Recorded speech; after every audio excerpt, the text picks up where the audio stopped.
This is November 4 Echo Delta Whiskey, Norway 4, Europe, Denmark, Washington, Ed in Brevard, North Carolina. Over. Ed in North Carolina. Roger, Roger. Is that correct? Ed in North Carolina. Roger, Roger. Is that correct? That's correct. I am using a Delta Loop antenna. I can switch to another one if you think that might come in better. Over. I've got a copy on you. You look to be about 10 dB over my SDR that I'm listening to, so it's fairly good. But why don't you run that other antenna? Give me a 10 count. Can you switch the antennas fairly quickly? If you gave me a 5 count on one and then took a pause, don't say anything, and then switch to the other antenna and continue the count to 10? And then switch to the other antenna and continue the count to 10? That's correct. I just have a switch to the two antennas. Right now I'm on a Delta Loop. Short count, 1, 2, 3, 4, 5. Switching. This is November 4 Echo Delta Whiskey. Short count, 1, 2, 3, 4, 5. Over.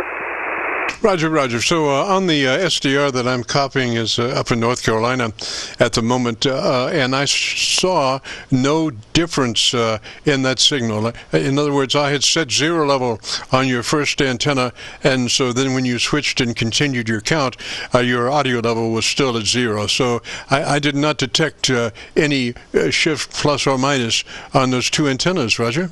Any shift plus or minus on those two antennas, Roger. Sounds good. I'm now on a Alpha Hotel figure 710. Doctor office, my chart. North, Got a new phone, and I had to call. But I'm glad both of them are working well. I've had very good success with the Delta Loop. You'll see a diagram of it on my QRZ page. I'm using an ICOM 7300, 100 watts. I have an Alpha Tango 200 Pro Auto Tuner, which works pretty good, and works for this one. It works on the new one. Hook up to Ham Deluxe, and it says it needs my memory to be at blank or 0, and I haven't figured out how to do that. If I go to my VFO A or B, it gives me a number. In this case, it will increase as I go up. Right now it's on 2-3 blank. I haven't figured out how to get it back to 0 without going all the way to 99. But I'd like to get the memory gone so I can hook up to Ham Deluxe. Over. Oh, Roger that, Roger that. Well, you know, maybe in your book somewhere you may stumble across the proper etiquette maneuver that will satisfy your situation, Roger. A maneuver that will satisfy your situation, Roger. I've tried that. I've sent a note to radio people. They came back with something that really, basically, they said I had to default. And I was hoping there was a simpler way to do that. Over. Yes, sir. There should be. I would consider that a misdesign. There's no reason why you should have to do that. You know, gosh, you should be able to plus or minus anything. To have to go all the way around is old philosophy. We used to have to do that with older equipment. Newer equipment, you know, you can go plus or minus or whatever. Yeah, I should be able to anyway, Roger. You can go plus or minus or whatever. Yeah, I should be able to anyway, Roger. I've tried to get back to just clearing up the memory, and I haven't been able to do that. There's a PA1 in the memory if I just go to there. Over. Roger. Now, I've not run across anything like that on my 7300, you know, for whatever reason. But if you'd be interested in our setup, it starts with you making sure that your transmit bandwidth is in that 100 to 2900 mode. It's called wide, 100 to 2900 wide transmit bandwidth, Roger. To 2900 wide transmit bandwidth, Roger. Roger, I'd like to try that. I can go on to menu. I'm on menu now, and I'm seeing the menu icons. Where should I go? Over. Okay, it's transmit sideband. Transmit sideband will put you in the area to adjust your TBW, your transmit bandwidth. Roger. To adjust your TBW, your transmit bandwidth. Roger. Is this under tone control? Over. It's before you get to tone control. It's you've got the settings, and so you go into settings, then you go into transmit sideband, and that should put you right at the TBW. And after you do the TBW, you have 3 selections. One of them is called wide, 100 to 2900, and that's the one we want to be in. Roger. 100 to 2900, and that's the one we want to be in. Roger. I'm not sure exactly where to go for that. If I go to settings or to set, and I'm under, now it shows me set tone control function connector. Should I go to tone control? Over. Tone control is your equalizer. We can do that if you like. There's a couple of stages between that, though. Let's set your ALC. Let's do that.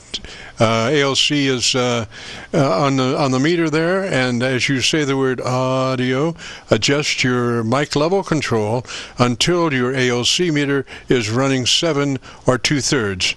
In the sweet spot, 7 or 2/3 on your ALC meter as you say the word audio. Roger? Your ALC meter as you say the word audio. Roger? Roger, I'm going to there now.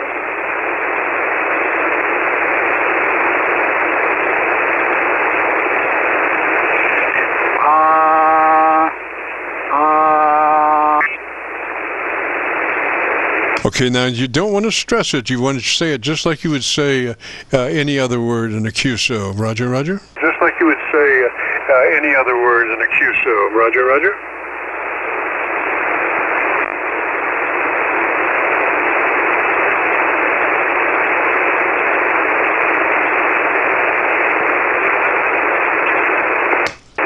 Hello, Ed. Are you still there? Hello, Ed. Are you still there? Hello, Ed. Hello, Ed. You may have hit your VFO. Ed, this is the Qso-Vlog net. Jim, Kilo Charlie 9 Victor, Kilo Victor. Ed, do you copy, Roger? Jim, Kilo Charlie 9 Victor, Kilo Victor. Ed, do you copy, Roger? 7188 is the frequency. 7188 is the frequency, and it really is sometimes important to hit that lock feature on your 7300 just to be sure that you don't knock yourself off frequency. Roger? Just to be sure that you don't knock yourself off frequency. Roger? Oh, Roger, I just did that. Where is the lock feature? I've played with this thing, but it seems like every time I play with it, it's 6 months or more before I get back to doing stuff with it. So I know just enough to be dangerous. Over. Roger, me also. I know it's got one, but I'm sad to say I don't know specifically where it is. I would think it would be in settings. I'm not sure, but it's in the book. It's in the book. Roger? I'm not sure, but it's in the book. It's in the book. Roger? Roger, I'll do that. I've gotten another book that was recommended to me. It's called The Radio Today, ICOM 7300, A Guide to the 7300 by Andrew Barron. That was recommended when I bought the radio. Oh, roger that. Okay, so don't worry about your EQ. Your curve is beautiful. I wouldn't change that curve at all. It just is just beautiful the way it is. Your mod level now is very nice. So I would think that you're ready to go if you want to hear your audio. If you go to YouTube and do the call letter search for Kilo Charlie 9 Victor Kilo Victor, followed by the word logbook, it will take you to this recording, and it'll be cut number 1 in a series of 3500.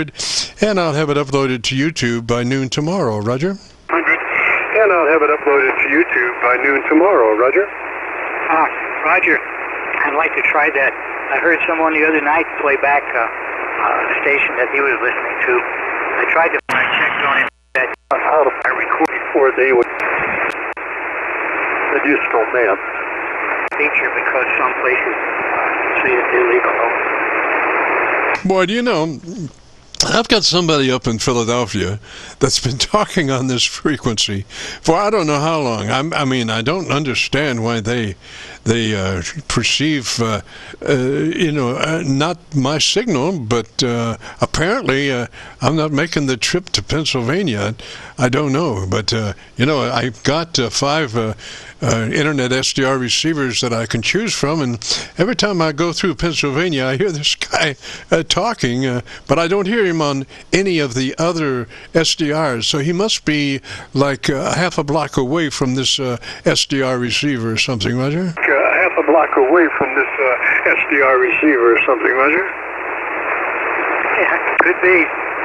I've had, when I put this in, and using the Delta Loop antenna as my first antenna, and I was pretty happy with it. If you go on my page, you'll see a compass rose with some of the stations I've talked to in different directions. When I put it in, I had expected to go into eastern Carolina since it's on a hill pointing almost due east toward eastern Carolina. But the first station I talked to was Mesa, Arizona, the second in Canada, and the third in Cyprus. I've been pretty happy with the antenna. Oh, yes. You have a wide range of customers there, it sounds like. And you know that if you look at the radiation pattern of a dipole antenna, for instance, you see the radiation pattern coming off broadside to the wire. So if you're running north and south, your radiation patterns will be east and west, and vice versa. Roger? Radiation patterns will be east and west, and vice versa. Roger? Roger, I'm on the dipole now. The Delta Loop is the one I first used before I got the dipole. I got South America. We gotta get back out in the front yard. I got a white oak tree. South Africa, Hawaii, Tokyo, and even Australia. Roger. So it really sounds good, man. And again, if you want to hear it, go to YouTube and do that call letter search for Kilo Charlie 9 Victor Kilo Victor, followed by the word logbook, and that will take you to this recording, and it'll be cut number 1 in a series of 3,500, and I'll have it uploaded by noon tomorrow. Roger? 3,500, and I'll have it uploaded by noon tomorrow. Roger? I appreciate that. I have an antenna question if you have another minute, though. Yes, sir. Go ahead. Yes, sir. Go ahead. Right now I'm on a Delta Loop. It's sloped at about a 45-degree angle. The horizontal leg of it is about 25 feet high. The others go down to a stake about a foot high. And it's about 135 feet long, I believe. I've been playing with lengths of Delta Loops, and I'm wondering about adding a couple more so that it's like a fan. But then I got to playing with it, and if I add other antennas, like if right now my antenna is about 135 feet total length, or I know it's about 140-some feet. If I go to 10 meters, it's about 12 feet long. So I'm wondering about putting a 12-foot antenna. Well, each leg would be 12 feet. The total length would be 35. And inside the one I have now, attach to my existing antenna a cross piece that gives me a smaller triangle of about 11 foot on each side, but the same outside wire, the frequency would find that smaller triangle. Over. Roger. Now, I have seen that situation on dipole antennas where you're running multiple frequency antennas off of a dipole. I think they call it a fan dipole, and that allows you to run different bands off the same feed. And the thing is about a fan dipole is that you don't have to make it as a curtain, one underneath the other. You can orient them differently if you like. In other words, if you consider that your radiation pattern is moving broadside to the radiator, then there may be on 40 meters, you might want to orient that dipole in a certain manner that you're broadside to your target. And then say if you have another target on 80, orient your dipole for 80 so that you're broadside to that target. So it allows a lot of flexibility as far as being able to utilize the antenna in a directional manner. Roger? Being able to utilize the antenna in a directional manner. Roger? Well, that's what I was wondering. It'd be something like that, only on the fan you have actually different lengths of wire cut for each frequency. And I was wondering if I drew a wire parallel to the upper leg at each frequency, if it would actually seek out that frequency because of the smaller dipole. Not quite sure. I haven't seen anything like that. Roger, all I know is that the fan dipole works. I've seen it work, and it does allow you to adjust your antenna runs any direction, north, south, east, or west, or around as you go to different bands. So you can make it a very directional affair, which really helps if there's one area that you like to work on a particular band. You just orient your dipole antenna, your fan dipole, that part of that fan dipole in the direction that your broad face to the target area. Roger? Your broad face to the target area. Roger? Roger, that gives me some ideas. I'll get back into the book and see if I can find out about this memory thing. I really appreciate your time. And I probably will try to listen in next week and pick up some more tips. But I know you've got a lot more people waiting, so I'll get off and let somebody else check in. Over. Roger there, Ed. Gosh, I'm getting ready to jump out of here. I got to go fishing. I get to go fishing there. So let me say 73, Ed, if you want to hear your audio. If you go to YouTube, do that call letter search, Kilo Charlie 9 Victor Kilo Victor, followed by the word logbook, will take you to this recording. It'll be cut number 1 in a series of 3,500, and I'll have it uploaded by noon tomorrow. And that goes for anybody else that had participated in today's show. You go to YouTube and you do the call letter search, KC9VKV, followed by the word logbook, will take you to this recording so you can hear your radio. And with all that being said, we got to get out of here and go fishing. So let me say 73 all, and this is Kilo Charlie 9 Victor Kilo Victor, returning the frequency back to normal amateur radio use. Kilo Charlie 9 Victor Kilo Victor will be clear. Kilo Charlie 9 Victor Kilo Victor will be clear. Thanks for the help, Jeff. KC8 on. Roger, sir, 73. KC9VKV out.